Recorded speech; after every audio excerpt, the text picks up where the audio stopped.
let's talk about why Toronto Raptors rookie sensation Scottie Barnes is about to take off. Before contracting COVID, NBA Rookie of the Year candidate Scottie Barnes was averaging 15.6 points per game, 8.3 rebounds, on 49.4% shooting from the floor, with a solid and rapidly improving, might I add, 35.6% three-point percentage. As much of Raptors Nation is now aware of, Scottie's knee has been bothering him for quite some time now due to an injury that cost him 3 games in a tight NBA Rookie of the Year race. A marathon, rather, that he intends to win. A quick message for you guys, like and subscribe if you do enjoy quality Raptors and NBA content. It also does help our content get to the right eyes. It just takes a second, and best of all, you can be a part of any giveaway contest we may be holding in the future as this channel continues to grow. Recently, Scottie Barnes stated that, and I quote, "It's important for me to try to win Rookie of the Year to start my legacy off right. That's been a goal of mine since the start of the season. It's something we should all be trying to achieve."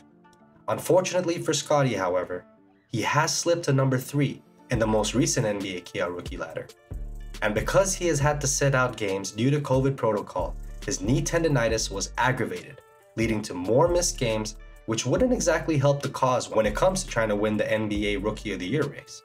In his last 6 games since returning from injury, Barnes is averaging 9.3 points, 6.5 rebounds, and shooting 37.3% from the floor and 15.8% from three-point range. The dip in stats is certainly understandable, as Scottie is a large-bodied individual, and it's no secret that it takes time for naturally gifted athletes of his frame and size to get back up to speed, especially when you're playing basketball at the world's top level. Scottie Barnes also went on to say about the COVID break, and I quote, and this is very important, "Coming off the COVID break just made my knee hurt a little bit, but I'm gonna say I feel better now.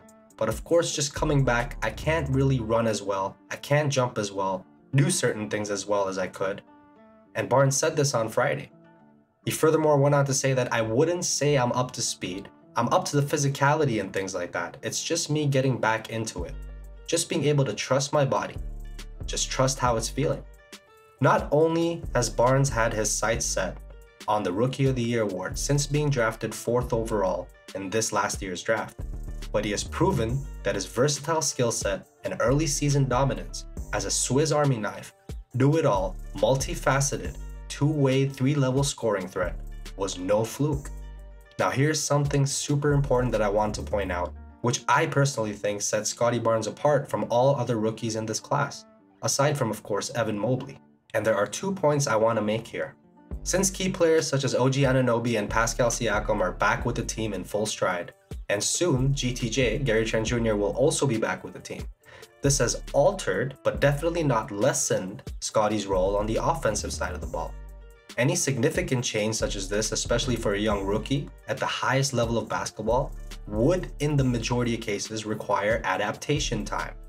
Even though Scottie might not be a focal point in terms of scoring for the Raptors with the likes of Fred VanVleet, Pascal Siakam, OG Anunoby, and Gary Trent Jr. in the mix, his playmaking, his ability to push the pace in transition after grabbing defensive rebounds, his surprisingly already lethal mid-range game, sky-high ball IQ, along with a host of other intangibles that don't always show up in the box score. The combination of all of this is what makes Scottie so valuable to his team and a prime candidate for Rookie of the Year in 2022. Now, due to this role change, there is bound to be some fluctuations in stats as the players get more accustomed to their new role. Now, the second point I want to make, and this is very important, players in the top 5 of the rookie ladder are not being judged by a certain criteria known as usage rate.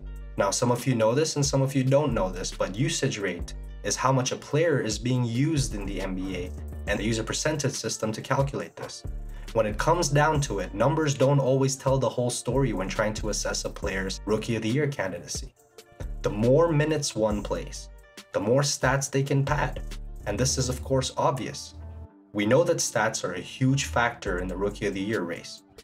But hold on, let's say we lived in a universe where stats were not king, and that usage was also a prime factor in the player's candidacy for the highly coveted award. Then judging by this usage rate chart, courtesy of an article by Raptor by the way, Scottie Barnes has the lowest usage rate amongst all rookies and has still been able to deliver the numbers that he has, also while dealing with a nagging knee injury, a huge change of role on offense, and furthermore being a rookie in his first year in the NBA with the expectations of a top 5 pick. These are all factors that I think the Kia MVP ladder should consider in its ranking criteria. At an 18.6% usage rate, Scottie Barnes is being used the least and is still just as effective as every other rookie in his class, other than perhaps Evan Mobley, who's been having a killer season and is Barnes' clear-cut and probably only rival when it comes to this award. When you really break down the impact that they have on their team's winning and altering their game in accordance with their team's needs. When looking at other Rookie of the Year candidates such as Cade Cunningham or Jalen Green, they have much higher usage rates than Barnes on teams that are literally NBA bottom feeders. The value that they bring to their teams have not resulted in W's. On the other hand, Scottie Barnes has blatantly been the reason for a number of Raptor wins this year, including an early season 25.13 rebound monster performance on the road in the TD Garden against the Celtics, where he single-handedly led Toronto to a victory, all while shutting down Jason Tatum. Considering these elements that are usually not part of the Kia rookie ladder criteria, the NBA Rookie of the Year award in my eyes right now should only boil down to a close battle between two players who have been keys to their team's winning records, and that's Scottie Barnes and Evan Mobley, especially considering usage rate. And as for Scottie, after his recent performance in a tight loss against the Miami Heat last night, he seems to be adapting quite nice to his new role and looking poised to take off in 2022. Thank you very much, y'all. This is your boy Ali. Like and subscribe if you are new. Have a beautiful day. Peace.